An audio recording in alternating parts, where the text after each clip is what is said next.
Hello my beautiful viewers, अस्सलाम वालेकुम, नमस्ते, सत श्री अकाल, खुशामदीद। आप सभी का चैनल पर बहुत बहुत स्वागत है।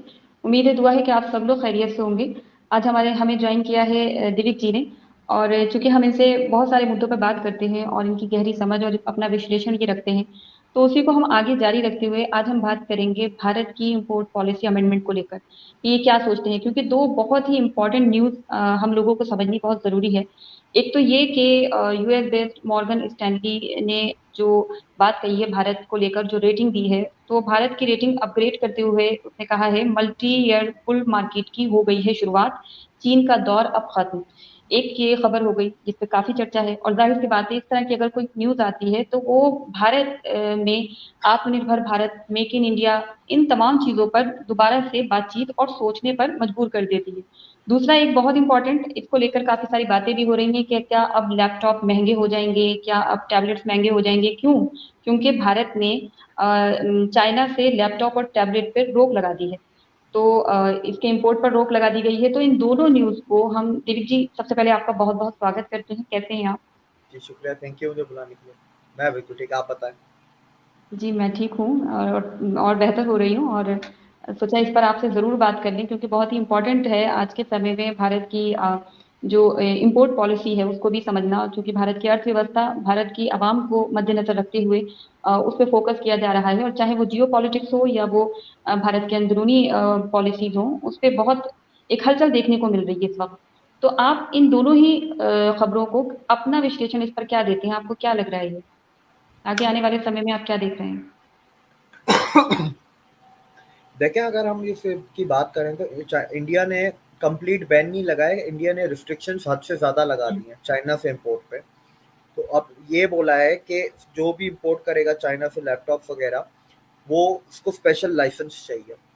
क्या इससे पैसों में फ़र्क आएगा, मार्केट ऊपर नीचे होगी? 3 3 साल या साढ़े 3 साल तक आपका लैपटॉप वगैरह इंडिया में थोड़े से महँगे होंगे, ज़्यादा नहीं, 19-20 महँगे होंगे। फ़र्क आएगा, ऊपर जाएँगे इनके रेट। सेकंड पॉइंट जो इसके पीछे था करने की वजह, देखिए, नेशनल सिक्योरिटी। चाइना पूरी दुनिया में फेमस है डेटा चुराने के लिए। इंडिया में टेलीकॉम इक्विपमेंट्स भी चाइना का बैन है ना, तो आपका सेम गोज फॉर लैपटॉप। आपके गवर्नमेंट में लैपटॉप्स नहीं है, आपके army, military, arm forces laptops use नहीं करती, कंप्यूटर्स यूज़ नहीं करती, ड्रोन्स यूज़ नहीं करती। तो आपको ये भी बता दूं कि आपके ये आर्म फोर्सेस में चाइनीज ड्रोन भी बैन हुए हैं। चाइना के ड्रोन नहीं यूज़ करते, छोटे ड्रोन जो होते हैं ना, हम्म। रिक्रिएशनल पर्पसेस के लिए जो आर्मी यूज़ करती है छोटे से एरिया के लिए और रेकी वेकी के लिए, तो वो आपके चाइना के बैन किए हुए डीजीआई वगैरह के, वो आप इंडिया से मंगवाते हैं या यूरोपियन कंपनी के मंगवाते हैं। ठीक है, क्यों? क्योंकि चाइना डेटा चोरी करता है। ठीक है, दूसरी चीज, तीसरी चीज, क्या इसके अंदर प्राइवेट कंपनियों का, इंडिया की प्राइवेट कंपनियों का फायदा करवाना चाहते हैं? तो उसमें मेरा जवाब है कि हाँ और ना भी। हाँ, इस तरह के इंडिया में कितनी है, 4-5 कंपनी हैं जो लैपटॉप बनाती हैं आज की तारीख में। एचसीएल उठा लें, आपकी डिक्सन टेक्नोलॉजीज है, उसके बाद आपकी जियो है, और तो मेरे हिसाब से और तो कोई भी नहीं है। और कोई हो तो आप लोग प्लीज कमेंट में लिखें, मेरे को ये जहन में आपने ये। ये जो आपने पॉइंट इसमें रखा है, मैं इस पे ये ऐड जरूर करूंगी, क्योंकि आपने कहा कि क्या प्राइवेट कंपनीज को, इंडस्ट्रियलिस्ट को फायदा पहुंचाने के लिए, तो सरकार ने जियो को फायदा पहुंचाने के लिए लैपटॉप के आयात पर रोक लगाई है। क्यों? क्योंकि जियो ने हाल ही में अपने लैपटॉप जियो बुक को लॉन्च किया है, जिसकी बिक्री 5 अगस्त से अमेजॉन इंडिया पर होने जा रही है। तो कहीं ना कहीं इसको उससे भी जोड़कर बताया जा रहा है। नहीं तो क्या मोदी ने बाकी लैपटॉप पे बैन थोड़ा चाइना से इम्पोर्ट पे बैन लगाया है ना? आपको क्या लगता है एचपी, डेल, एसर और आपके एप्पल, ये सिर्फ चाइना में बनता है? सबसे ज्यादा चाइना में बनता है। पर अमेरिका में भी फैक्ट्री है, यूरोप में भी है, वियतनाम में है, जापान में है। तो आप ये देखें कि जरूरी थोड़ी ना कि आप ये देखें कि जो भी लैपटॉप बैन किए गए वो क्या सिर्फ चाइना में बनते थे? चाइना के अलावा भी तो दुनिया में बनते थे। यहाँ ये हकीकत है कि सबसे ज्यादा चाइना में बनते थे। पर क्या एचपी सिर्फ चाइना में बनता है?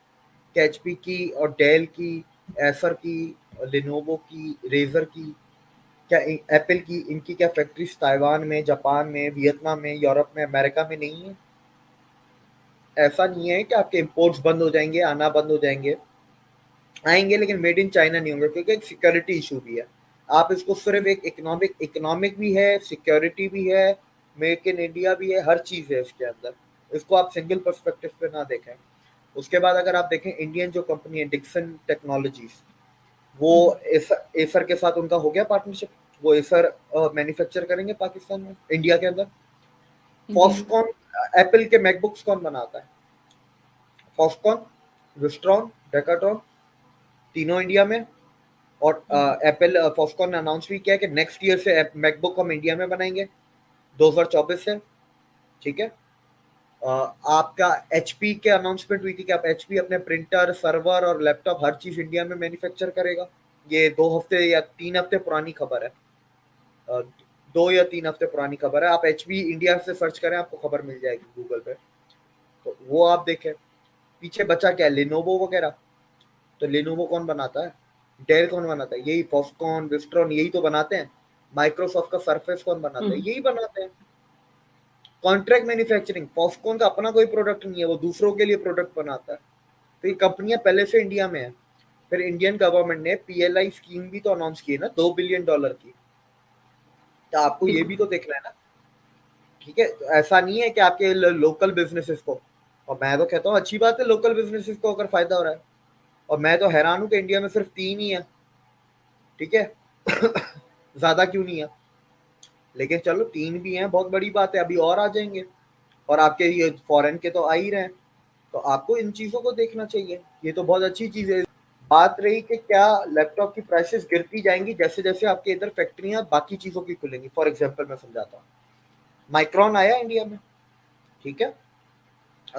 माइक्रॉन किस चीज का एक्सपर्ट है? माइक्रॉन एक्सपर्ट है मेमोरी, सेमीकंडक्टर्स और मेमोरी चिप्स बनाने में।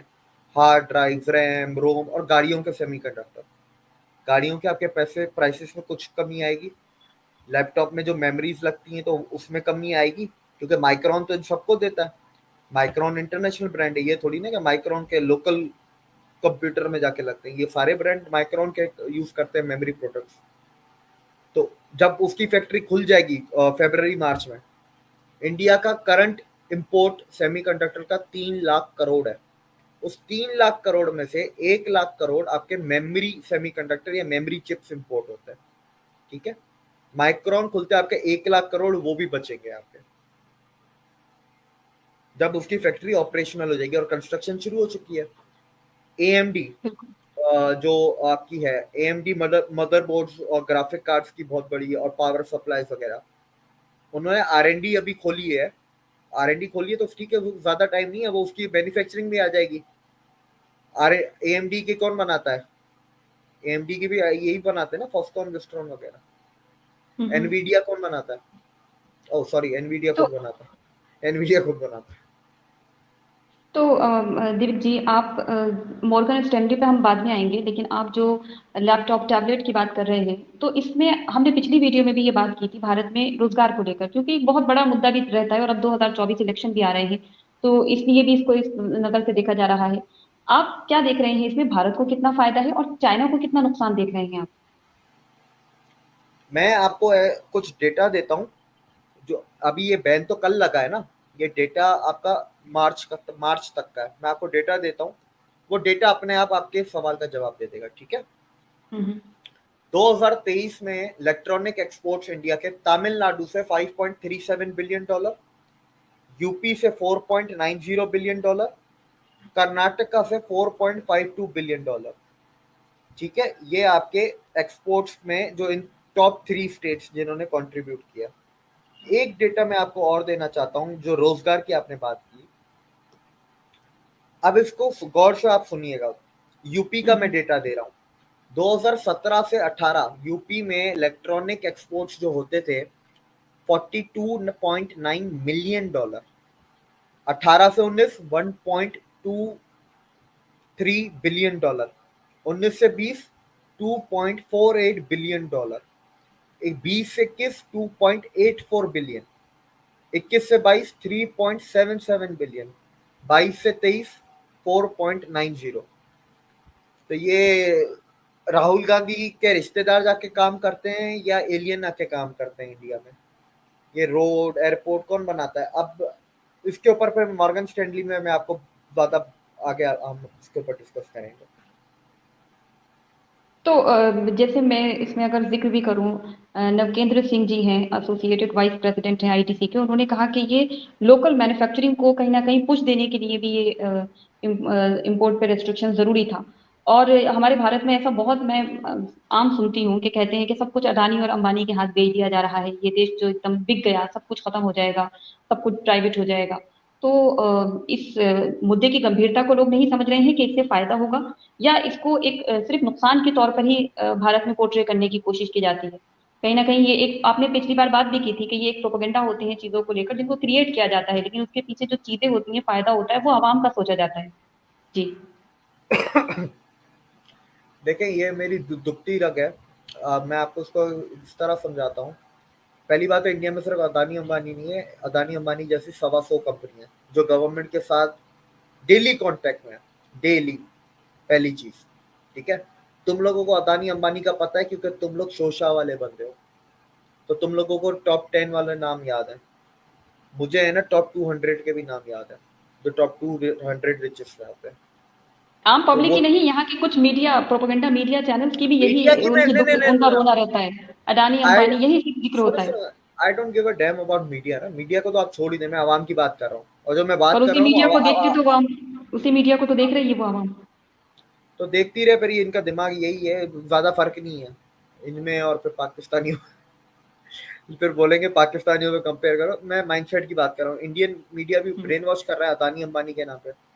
मैं आपको बताऊं, पाकिस्तान में अदानी अंबानी का नाम बहुत लिया जाता है। ये जो इंडियंस आपके पाकिस्तानी न्यूज, आपके यूट्यूब चैनल्स या न्यूज चैनल्स देखते हैं ना, जो टॉप जर्नलिस्ट, सो कॉल पीएचडी और डॉक्टर्स और ये बैठे होते हैं यूट्यूब चैनल्स पे, ये अदानी अंबानी का इतना नाम लेते हैं। अब जब इंडियन व्यूज है, जाहिर सी बात है उनका 99% व्यूज इंडियन है, तब जब वो देख रहे हैं कि वो भी अदानी अंबानी कर रहे हैं, इंडियन मीडिया खोलिए तो इंडियन मीडिया भी अदानी अंबानी कर रहा है, अपोजिशन भी अदानी अंबानी कर रहा है, तो वो फिर है ना घबरा जाते हैं। वो बोलते हैं यार ये क्या वाकई में सच है, वो शक में जा जाते हैं। अब सर्च करने की आदत तो हर किसी में है नहीं ना। हर चीज उनको चाहिए प्लेट में आके कोई रिसर्च जाके रख के चला जाए, तो वो उनका दिमाग घूमने लगता है, शक का दायरा, और फिर रिसर्च करना ही नहीं है तो शक बस आपका बैठ जाता है दिमाग में। इंडिया में ऐसी 125 कंपनीज है जो गवर्नमेंट के साथ रेगुलर टच में है। ऐसे तो आपकी 2000 से भी ऊपर है, ठीक है, जो आपकी इम्पोर्टेंस के हैं, ग्रिड के हैं। अब मैं आता हूँ इंडिया में प्राइवेट कंपनीज का। अंबानी नहीं होता तो आज डिजिटल इंडिया नहीं होता, ठीक है।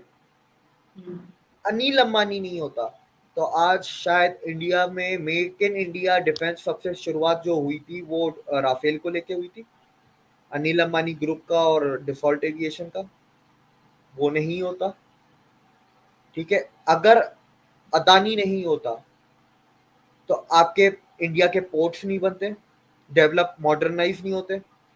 अगर आपके इंडिया के पोर्ट्स मॉडर्नाइज नहीं होते तो आप चाइना के साथ compete कैसे करते? इंडिया की लॉजिस्टिक कॉस्ट कैसे आप नीचे लेके आएंगे?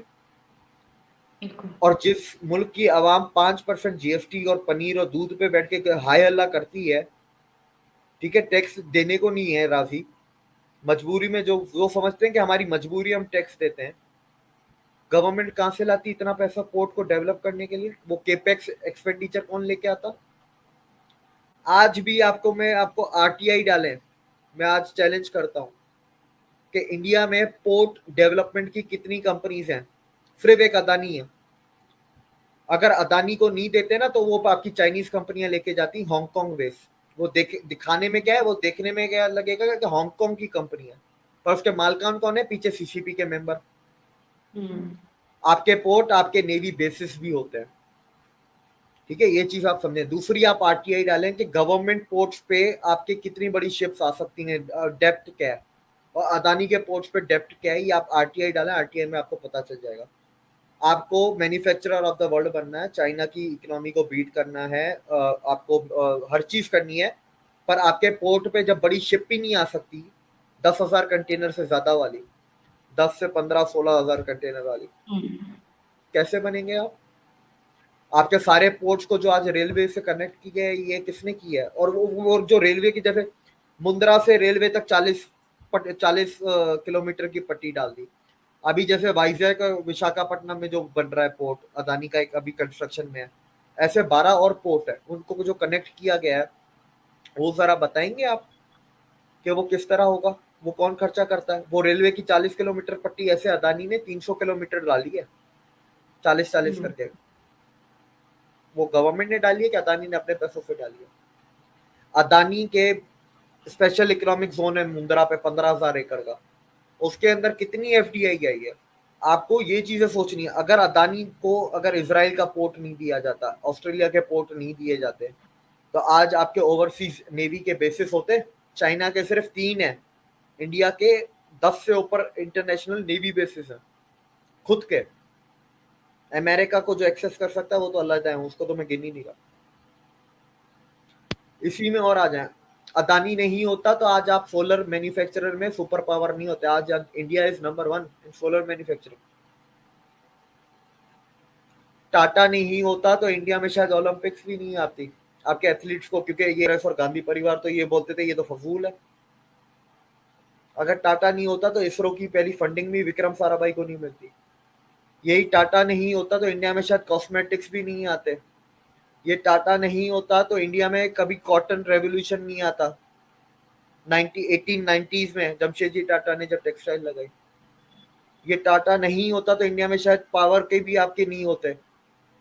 इंडिया के जो पहले प्राइवेट आपके power plants, hydro power plants Tata ने लगाए 1920s 1918 में, दोराबजी टाटा ने, जमशेदजी टाटा ने लगाए थे, उसको काम आ गए।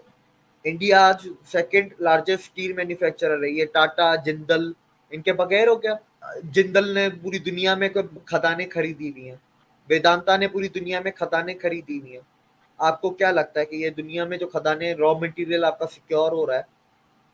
और भी बहुत सी कंपनियां जिनका नाम मुझे अभी मुंह जुबान नहीं याद है।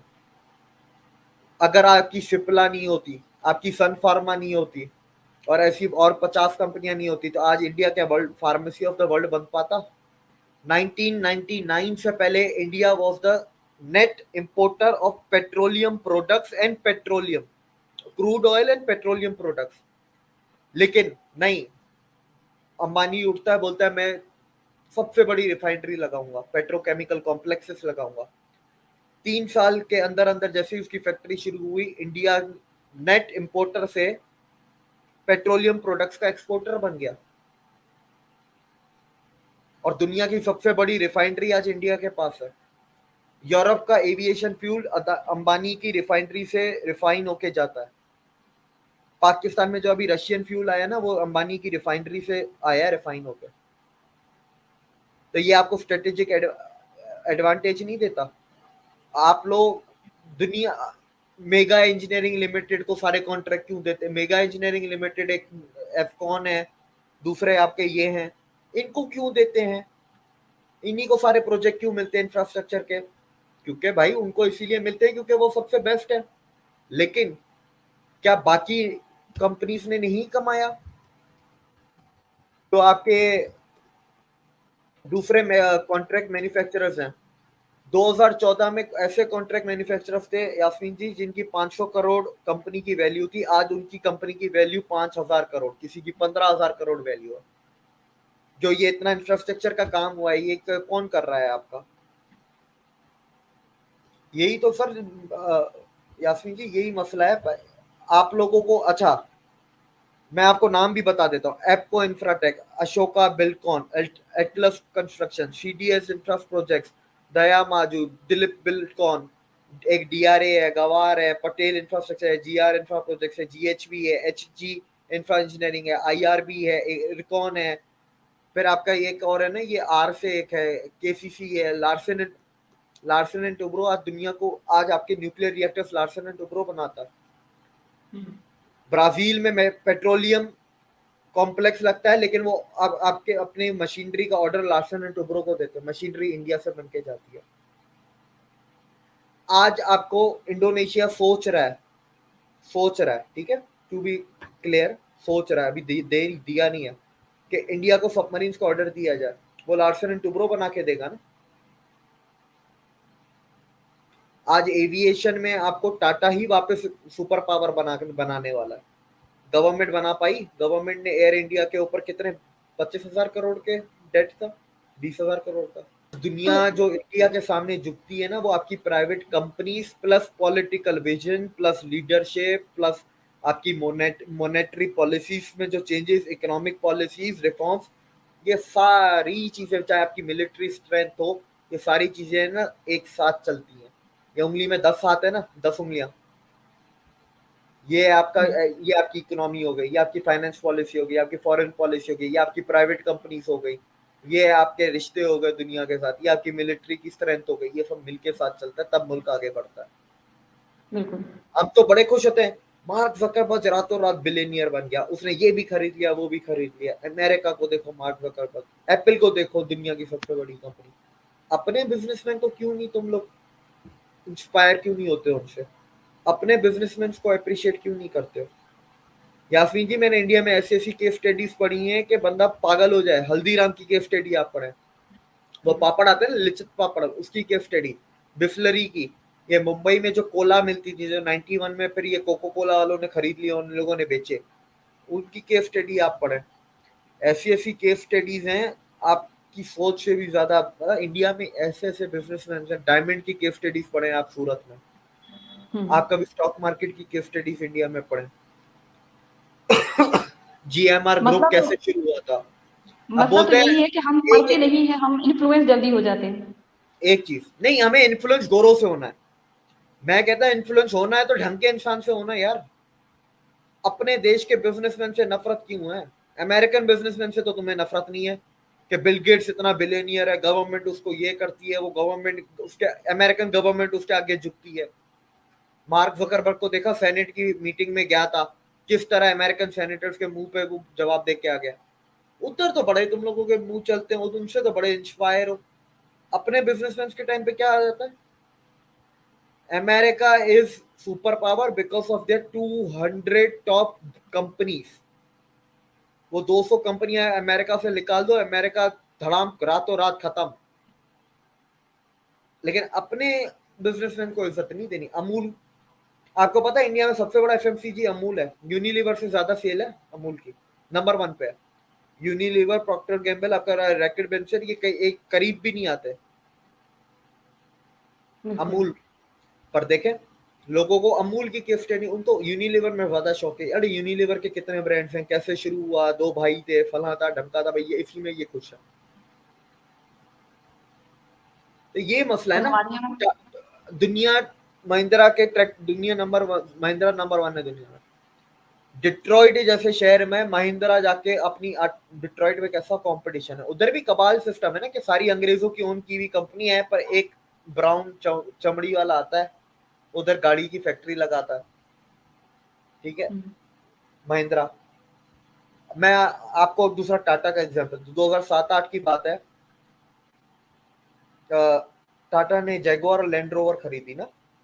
तो इंडियन, ये इंडियंस आपके बोलते हैं रतन टाटा के दिमाग पे है ना सक्सेस चढ़ गई है, वो शो ऑफ के लिए अब ये कंपनियां खरीद रहे हैं लॉस में, ये इंडिया की बेइज्जती करेंगे। लेकिन वही चीज अगर मार्क जकरबर्ग दूसरे डिजिटल प्लेटफॉर्म खरीद ले तो ओके है, टेस्ला, अभी ट्विटर एलोन मस्क ने खरीद लिया तो ओके है, बिल गेट्स जाके कोई 3-4 कंपनियां खरीद लेता है तो ओके है, माइक्रोसॉफ्ट स्काइप खरीद लेता है तो ओके है।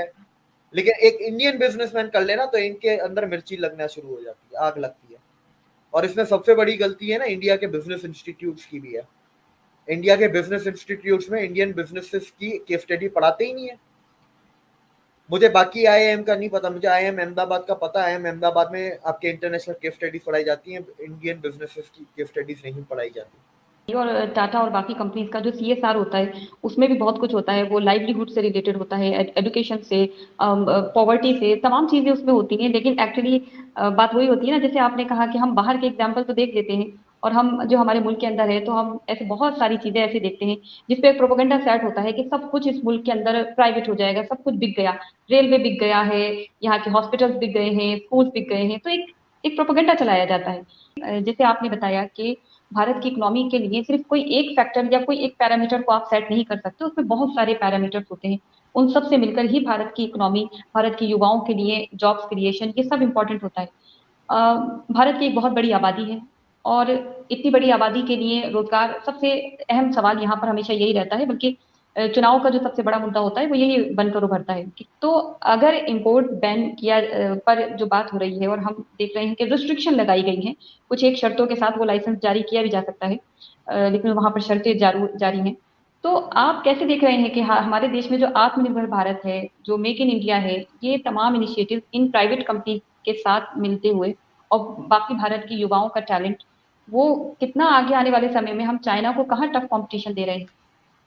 क्योंकि जो हम बात भी कर रहे थे स्टैनली की रैंकिंग का, तो उस पे भी आप जरूर उस पे भी बात करेंगे। तो यहाँ आप कैसे देख रहे हैं, कितना बूस्ट मिलेगा इन सब चीजों से?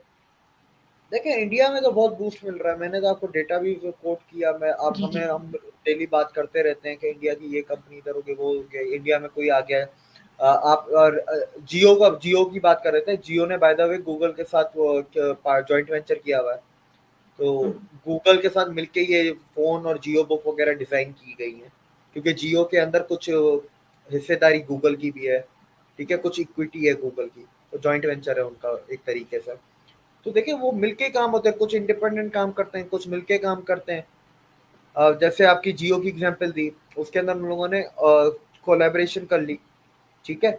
लेकिन अगर आप एयरटेल देखें, भारतीय भारतीय एयरटेल, वो इंडिपेंडेंटली काम करते हैं।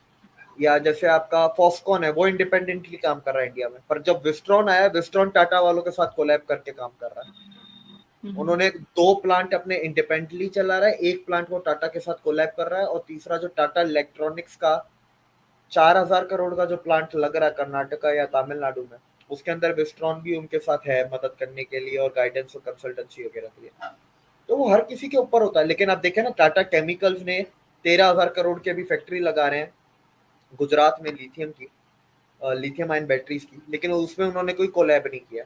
तो इट इज नॉट इम्पोर्टेंट कि आप कोलैब करते हैं नहीं करते, व्हाट इम्पोर्टेंट इज के how much do you manufacture in India, ठीक है, and what is it's quality and what is it's delivery time, that all matters.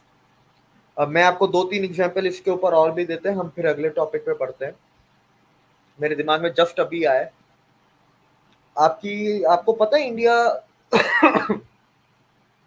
दुनिया में सेकंड नंबर पे टेक्सटाइल पे है, चाइना के बाद। बाय द वे ये बता दूं, बांग्लादेश नीचे चला गया, पहले थर्ड पे हुआ करता था, आपकी प्राइवेट कंपनीज की वजह से। ये आपको स्ट्रेटेजिक एडवांटेजेस देते हैं डिप्लोमेसी में, सप्लाई चेन का। चाइना अगर बहुत बड़ी कड़ी है, तो आप भी कड़ी तो हो ना भाई, आप छोटी से कड़ी कड़ी होती है, चेन में एक कड़ी भी खराब तो पूरी चेन खराब, ये बात याद रखना। तो आप जितनी बड़ी, आप दूसरी बड़ी कड़ी हो। एल्यूमिनियम में इंडिया 7वें नंबर पे आता है, कॉपर में चौथे नंबर पे आता है, स्टील में सेकंड नंबर पे, गाड़ियों में तीसरे नंबर पे, मोबाइल पे आपके दूसरे नंबर पे, स्टार्टअप्स में आपके तीसरे नंबर पे आता है, वीसी फंडिंग में नंबर 1 पे आ रहा है करंटली। उसके बाद अगर आप और चीजें देखें, एक बहुत इंपॉर्टेंट चीज मैं बताना चाहता हूँ। आपको पता है दुनिया भर में इंटरनेट की वायरें बिछी हुई है ना, इंटरनेशनल, समंदर के अंदर, जो मुल्कों हम्म। को इंटरनेट देती हैं, कनेक्ट करती हैं, और फिर वो समंदर से बाहर आती हैं, फिर शहरों में एक हल्की वायर दी जाती है। दुनिया में जितनी भी समंदर के अंदर इंटरनेट केबल का जो इंफ्रास्ट्रक्चर है, 25% is owned by Tata telecommunications, sorry Tata communications. 25%, 25%? 25% of the world internet submarine या वर्ल्ड सी केबल, जो भी है, जो भी बोलना चाहो, वो टाटा ओन करता है। क्या ये एडवांटेज नहीं है? आप लोगों को क्या लगता है, ये इंडिया कभी इस चीज को लेके धमकी नहीं दे सकता वर्ल्ड लेवल पे? जियो पॉलिटिकल पोल्स कैसे, अमेरिका कैसे बनता है, अमेरिका के पास इंस्टीट्यूशन हैं और कुछ उसकी कंपनीज हैं जिनका मोनोपोली है। तो क्या ये इंडिया की मोनोपोली नहीं है? Tata by the way largest है, जो सेकंड हम्म। कंपनी आती है वो वर्ल्ड का सिर्फ 9% ओन करती है, तो टाटा 25 पे, दूसरी 9 पे है। तो आप ये डिफरेंस भी आप ये चेक कर लें। ये दुनिया को है ना समझने की जरूरत है। आज दुनिया में सबसे दूसरे नंबर पे सबसे ज्यादा बैंकिंग का सॉफ्टवेयर टाटा वालों का है, जो उसको टाटा बैंकास कहते हैं। हम्म। तो आज दुनिया की बैंकिंग सिस्टम आपके पास है, आपके पास अपने सॉफ्टवेयर है, FATF कंप्लायंस है, आप यूपीआई आपका 40 मुल्कों में चल रहा है। कल कल आपकी कैबिनेट में स्विफ्ट को लेके कुछ सजेशंस दिए गए हैं कि स्विफ्ट का अल्टरनेट कैसे बनाया जाए। जाहिर सी बात है, स्विफ्ट का अल्टरनेटिव यही है कि यूपीआई को स्विफ्ट में कन्वर्ट कर दो।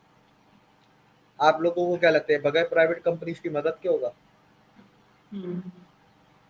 टाटा के पास जितना एक्सपीरियंस है ना बैंकिंग का, इतना पूरे इंडिया में बैंकिंग के मामले में किसी के पास नहीं है। बैंकिंग सॉफ्टवेयर की बात कर रहा हूँ। हम्म। अदानी की ट्रेनें चल रही हैं, महिंद्रा आपकी वहां पर आपकी महिंद्रा लॉजिस्टिक्स चल रही है। ऐसी और भी बहुत सी कंपनी है, एक वीआर कंपनी है, एक केसी कंपनी है आपकी लॉजिस्टिक्स की। अभी आपके लॉजिस्टिक पार्क्स हैं, जीएलपी का पार्क आपके इंडिया में बन रहा है। आपका ब्लैक स्टोन एसेट मैनेजमेंट वो आपके लॉजिस्टिक पार्क्स में इन्वेस्ट कर रहे हैं। आपके लोधा ग्रुप ने लॉजिस्टिक पार्क में इन्वेस्ट करना शुरू कर दिया है, जो लोधा बिल्डर्स एंड डेवलपर्स हैं। ये प्राइवेट कंपनियों की इंपॉर्टेंस है भाई, जिसकी वजह से तुम आगे बढ़ोगे। और मैं अब इस बात को एंड करता हूँ एक चीज से। देखे अमेरिका की टॉप 10 कंपनियां उठाना, ठीक है? आज मैं तुम लोगों को है ना एक चीज सिखाता हूँ। तुम गूगल पे जाओ, लिखो लिस्ट ऑफ यूएस कॉन्ट्रैक्टर्स, वो 100 लिस्ट आ जाएगी, 100 कंपनियां, उसमें से टॉप 10 कंपनियां उठाना। उन टॉप 10 कंपनियों के टोटल एम्प्लॉइज कितने, कभी ये देखना। Yasmin ji, American companies are not employ centric. Facebook में आपको पता है 60,000 एम्प्लॉइज है, वो हजारों हम्म। एम्प्लॉइज है। वो बिलियन डॉलर कंपनी है, ट्रिलियन डॉलर है, क्योंकि स्टॉक मार्केट का खेल होता है, ठीक है? Technology companies are not forever, कोई ना कोई ओवरटेक कर लेगा। एप्पल या माइक्रोसॉफ्ट की बात नहीं कर रहा मैं, क्योंकि वो हार्डवेयर भी बेचते हैं। जो सिर्फ सॉफ्टवेयर पे होते हैं ना, उनका लंबा टाइम नहीं होता, लाइफ टाइम उनका बहुत छोटा होता है, पहली चीज। दूसरी चीज, आप देख लें वो एम्प्लॉय सेंट्रिक नहीं है। अब मैं आपको एक डेटा देता हूँ, अब आप ये डेटा सुनती है। टाटा ग्रुप 7.5 लाख लोग, LTT 3,38,000, Infosys 2,60,000, Mahindra 2,60,000, Reliance 2,36,000, Wipro 2,10,000, HCL 1,66,000, HDFC bank 1,20,000, ICICI bank 97,000, TVS group 60,000।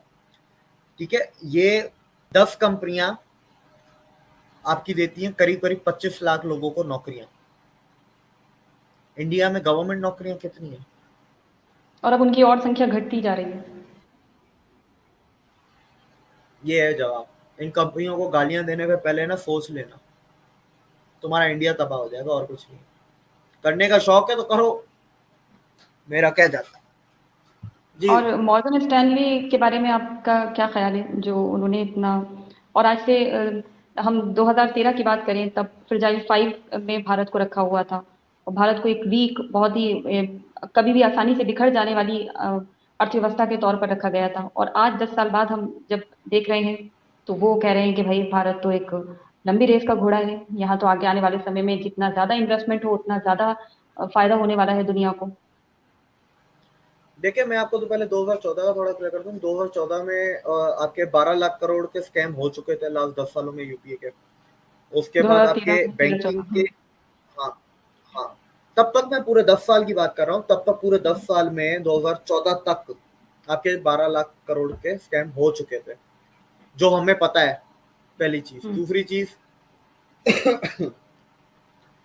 आपके बैंक के जो एमपीएस थे, नॉन परफॉर्मिंग एसेट्स, वो आपके 15.5% थे।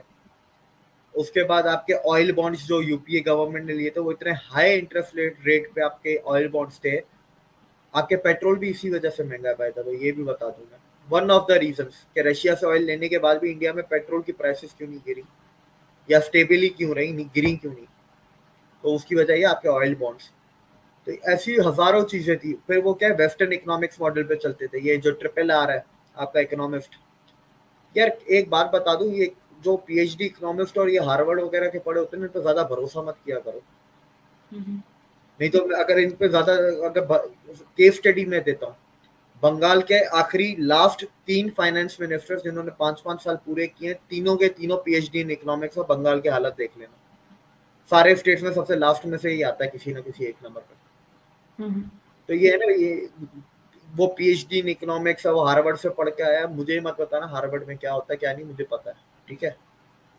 हार्वर्ड में कुछ भी नहीं होता। उधर लोग जाते हैं अपने कनेक्शन बनाने, क्योंकि सारे अमीर खानदान के बात हैं। उधर कोई पढ़ाई के लिए नहीं जाता यासीन जी, आईवी लीग में। ये तो चीज मैं हार्वर्ड आपको अभी बता कैम्ब्रिज को तो बहुत मतलब बहुत ज्यादा मान्यता दी जाती है भाई यहाँ। कहा जाता है कि जो दे हार्वर्ड गया है, जो कैम्ब्रिज गया है, तो वो तो बस मतलब उसको तो सारा ज्ञान है। नहीं, उनको देनी है तो दें, फिर ज़ेलेंस्की और आपके ये क्या राहुल गांधी, इमरान खान, बिलावल, ये ऐसी जगहों से पढ़ के निकले, देख लो। तुम्हारे पुराने ये जो ट्रिपल आर गवर्नर है आरबीआई के, वो भी वहां से ही पढ़ के निकले हार्वर्ड से। देख लो मुल्क के हालात उनके टाइम पे क्या थे। और ये जो मैं नंबर कोट कर रहा हूँ, परसेंटेजेस दे रहा हूँ ना, ये आरबीआई की वेबसाइट पे जाके ना निकाल लेना। वो इंडिया में सारा डेटा मिल जाता है। पाकिस्तान नहीं है कि इधर मेहनत करनी पड़े ढूंढने के लिए डेटा। इधर हमें डेटा इजीली मिलता नहीं है। आज की मैं आपको बताता हूँ, आपके एमपीएस 2% से कम, इन्फ्लेशन आपका 4.3%, अनएम्प्लॉयमेंट आपका सिंगल डिजिट में, कभी 6.2 होता है, कभी 5.7 होता है। एवरेज आप 6 पकड़ लें या 6.1 पकड़ लें अनएम्प्लॉयमेंट आपकी।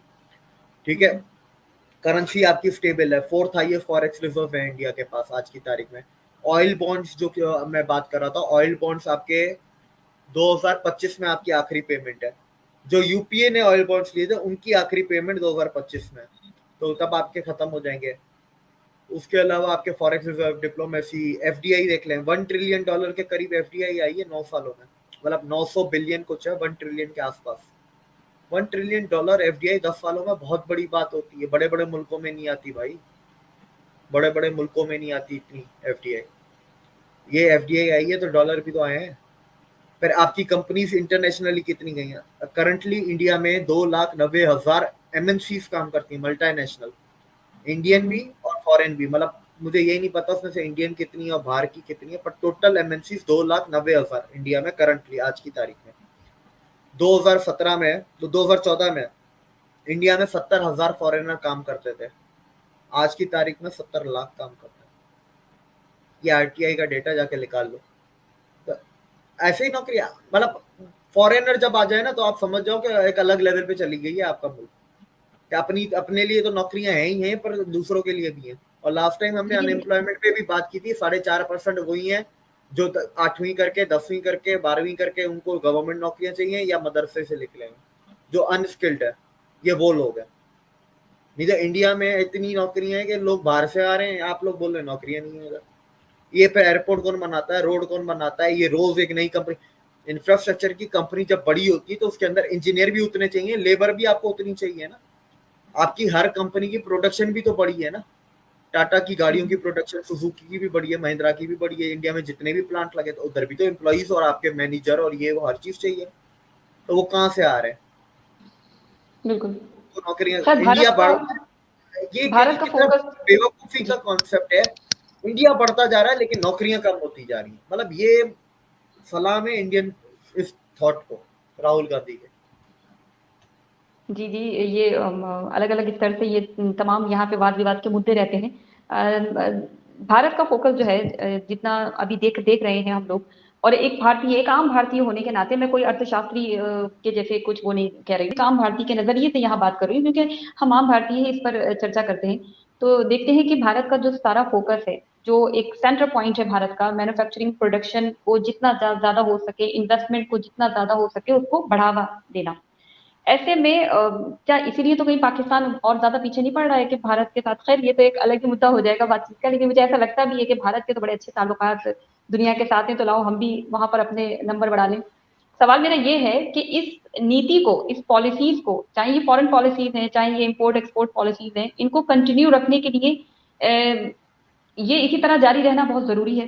ये चलते रहना बहुत ज़रूरी है, क्योंकि आगे आने वाले 10 साल, 15 साल, 12 साल ऐसे ही एस्टिमेट और ऐसे ही छोटे-छोटे एक एम लेकर हम चल रहे हैं, बहुत बड़े अचीव को गोल करने के लिए। लेकिन यहाँ 2024 में इलेक्शन है, तो आपको क्या लग रहा है कि अगर ये यहाँ से कोई भी, देखिए, ये चेन जो आपने कहा एक चेन है, और अगर ये यहाँ से टूटती है, तो कहीं भारत हमारा नुकसान भी ना चला जाए, कहीं वो पीछे ना ढकल जाए? जी। देखिए बीजेपी का पावर में रहना बहुत ज्यादा जरूरी है, क्योंकि अपोजिशन का मतलब है चाइनीज एमओयू जो राहुल गांधी ने साइन किया है। ठीक है, तो मेरा तो आज भी स्टैंड वही है, जिस दिन वो एमओयू पब्लिक कर देंगे ना उसके बाद भले कांग्रेस को वोट दे दो, मुझे कोई इशू नहीं है। पहली बात तो बीजेपी का रहना ज्यादा इम्पोर्टेंट, बीजेपी से मेरी बात है एनडीए का रहना ज्यादा इम्पोर्टेंट है, एनडीए का पावर में, पहली चीज। दूसरी चीज, जाहिर सी बात है, कंट्री कोई भी कंट्री है, तरक्की वो तभी करेगा जब आपकी एक स्टेबल गवर्नमेंट होगी, स्टेबल इकोनॉमी होगी, स्टेबल पॉलिसीज होंगी। हाँ, वक्त के साथ पॉलिसीज चेंज होती है, लेकिन वो वक्त का तकाजा होना चाहिए। ये है नहीं कि मैं आ गया अब मेरी मर्जी चलेगी, नहीं कल कोई और बैठा है तो उसकी मर्जी चलेगी।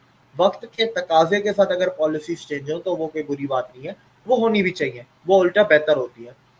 तीसरी चीज, अगर इंडिया के लिए अभी सबसे ज्यादा क्रूशियल टाइम है, मैं थोड़ा सा बेंचमार्क बता देता हूँ। अगर जिस दिन इंडिया के फॉरेक्स रिजर्व्स आपके 900 बिलियन क्रॉस करते हैं, आपका जीडीपी 5 ट्रिलियन क्रॉस करता है, आप तीसरे नंबर पे आ जाते हैं, और आपका एक्सपोर्ट्स आपके 1.2 ट्रिलियन डॉलर क्रॉस करते हैं, 1.2।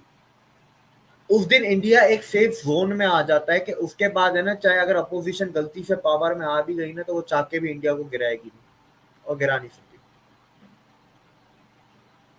वो एक सेफ कॉर्नर में, अभी भी आप बड़े खतरे वाले एरिया में, आज भी दुनिया आपको पीछे करना चाहती है, वो एक सेफ एरिया में आ जाते हैं। ये पैरामीटर्स इकोनॉमिक्स के होते हैं जो आपके सेफ एरिया में आ जाते हैं।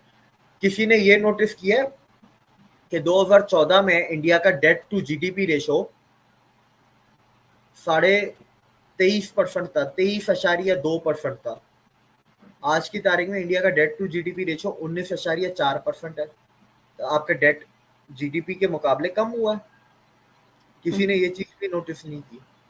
ठीक है, तो ये पैरामीटर्स और ज्यादा स्ट्रॉन्ग तब होंगे जब आपके ये जो मैंने 3-4 चीजें बताई ना, ये जब आपकी फुलफिल हो जाएंगी ना, जो क्या नेक्स्ट 5 ईयर का टारगेट है, 28 तक आपकी हो जाएंगी, ये चीजें हो जानी चाहिए। 5 ट्रिलियन तीसरे नंबर पे, 900 बिलियन डॉलर के, 900 में शायद थोड़ा टाइम लग जाए, लेकिन आपके 1.2 ट्रिलियन डॉलर के एक्सपोर्ट्स वगैरह ये अगले 5 साल में हो जाएंगे।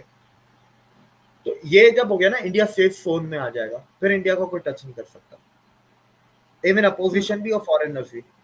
फिर ये कि जितनी ज्यादा स्टेबल गवर्नमेंट रहेगी तो उतना ज्यादा बेहतर है। I am in favour of Congress if there is no Gandhi family in it. Strong opposition होनी चाहिए, डेमोक्रेसी नहीं तो किस बात की डेमोक्रेसी। बिल्कुल। बस स्ट्रॉन्ग अपोजिशन होनी चाहिए, corrupt and anti national opposition नहीं होनी चाहिए। तो I need Congress minus Gandhi family, that Congress, ऐसी कांग्रेस है ना इंडिया को चाहिए, सीधी सी बात। अपोजिशन होनी चाहिए, और ऐसी अगर अपोजिशन पावर में भी आ जाए तो उसका कोई इतना ज्यादा गम नहीं होगा, क्योंकि एंटी नेशनल तो नहीं होगी ना। खैर, जो आपने ये सारा जिक्र किया है, और हम उम्मीद करेंगे कि हमारे दर्शक इससे बहुत कुछ समझ पाए होंगे, कि बहुत ज्यादा इम्पोर्टेंट है कि एक आम व्यक्ति उस वो जितना कमा रहा है उसका, भारत की इकोनॉमी का मजबूत होना, उसकी परचेजिंग पावर पैरिटी का उसमें ग्रोथ होना, चीजों को आगे बढ़ना, जीडीपी ग्रोथ होना, जो कि दिलीप जी ने काफी अच्छे से एक्सप्लेन की है चीजें, वो बहुत ज्यादा इंपॉर्टेंट है। और उसके लिए ज्यादा इंपॉर्टेंट है कि स्टेबिलिटी रहे, कंटिन्यूटी में चीजें चलती रहें, और जो पॉलिसीज हैं भारत को फायदा पहुंचाने वाली, पूरे भारत की आवाम को फायदा पहुंचाने वाली, वो ब्रेक ना करें, वो कहीं ना कहीं उनमें किसी तरह का मदाखलत ना की जाए, बल्कि उनको कंटिन्यूटी पे रखा जाए। क्योंकि अभी भारत बहुत अच्छा कर रहा है, और ये हम ही नहीं, हम भारतीय ही इसका विश्लेषण नहीं कर रहे हैं, बल्कि सारी दुनिया इसका विश्लेषण करती है कि कैसे भारत अ, इस तरह से कैसे इतनी तेजी से ग्रो कर रहा है। और इसके लिए हर एक भारतीय जिम्मेदार है। और उम्मीद करेंगे कि आगे आने वाले समय में चीजों को बेहतर तरीके से और समझते हुए हम अपने भारत की ग्रोथ में, हम अपने भारत के विकास में बढ़ चढ़कर हिस्सा लें, बढ़ चढ़कर योगदान दें। बहुत शुक्रिया दिलीप जी आपका, आपने अपना कीमती वक्त हमें दिया, और मैं उम्मीद करूंगी कि नेक्स्ट आपसे किसी और टॉपिक को हम जरूर समझें। क्योंकि मैंने एक चीज आपकी देखी है, आप अर्थशास्त्र को लेकर आपका ज्ञान, बिजनेस को लेकर आपका ज्ञान जो है वो बहुत ज्यादा गहरा है, आप बहुत गहरी परख रखते हैं। तो हम और चाहेंगे कि आपसे जितना हो सके हम ज्ञान बटोरें और अपने दर्शकों तक पहुंचाएं, और हमारे दर्शक भी उसका फायदा उठाएं। तो फिर नेक्स्ट आपके साथ जरूर जुड़ूंगी मैं किसी और वीडियो पर। आपका बहुत शुक्रिया, आप हमारे साथ जुड़े। बहुत बहुत थैंक यू शुक्रिया, सो मच। धन्यवाद, जय हिंद।